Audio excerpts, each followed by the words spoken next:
নমস্কার বন্ধুরা, welcome to my channel only news. বন্ধুরা, সরকারি কর্মচারী, শিক্ষক, পেনশনারদের গুরুত্বপূর্ণ খবর এবং আপডেটগুলি সবার আগে পাওয়ার জন্য অবশ্যই চ্যানেলটিকে সাবস্ক্রাইব করবেন, সঙ্গে বেল আইকন বাজাবেন ও অল নোটিফিকেশন অন করবেন। বন্ধুরা, পুজোর আগেই ৬,০০০ টাকা বেতন বৃদ্ধি। আমরা দেখে নেব ইতিমধ্যেই সংবাদপত্রে খবরটি প্রকাশিত হয়েছে। দেখুন কি বলছে। পুজোর মুখে রাজ্য সরকার একের পর এক বেতন বৃদ্ধির খবর দিচ্ছে। সামনেই উৎসবের মরশুম, এর আগেই সুখবর রইল রাজ্যের সরকারি কর্মীদের জন্য। এক ধাক্কায় ৬,০০০ টাকা পর্যন্ত বেতন বৃদ্ধি করা হলো। তবে সব সরকারি কর্মীদের বেতন বাড়ানো হয়নি, কিছু কিছু কর্মচারীদের বেতন বাড়ানো হয়েছে। উৎসবের মরশুমে একটানা ছুটি মিলবে সরকারি কর্মীদের।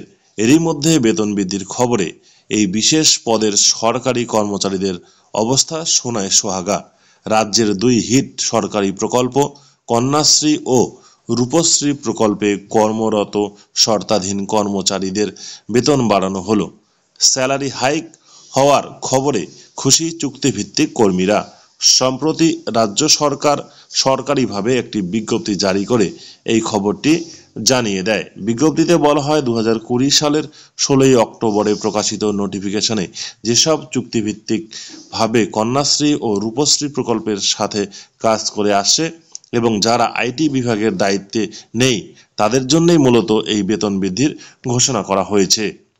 কন্যাশ্রী প্রকল্পের অ্যাকাউন্টেন্ট, ডেটা ম্যানেজার, অ্যাকাউন্টেন্ট কাম ডেটা ম্যানেজার এবং রূপশ্রী প্রকল্পের অ্যাকাউন্টেন্ট এবং ডাটা এন্ট্রি অপারেটরদের সর্বোচ্চ ৬,০০০ টাকা বৃদ্ধি করা হয়েছে।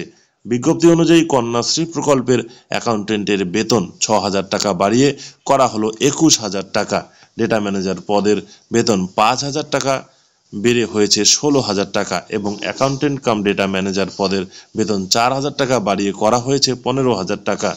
অন্যদিকে রূপশ্রী প্রকল্পের অ্যাকাউন্টেন্টের বেতনও ৬,০০০ টাকা বৃদ্ধি পেয়ে হয়েছে ২১,০০০ টাকা এবং ডাটা এন্ট্রি অপারেটরদের বেতন ৫,০০০ টাকা বাড়িয়ে করা হয়েছে ১৬,০০০ টাকা।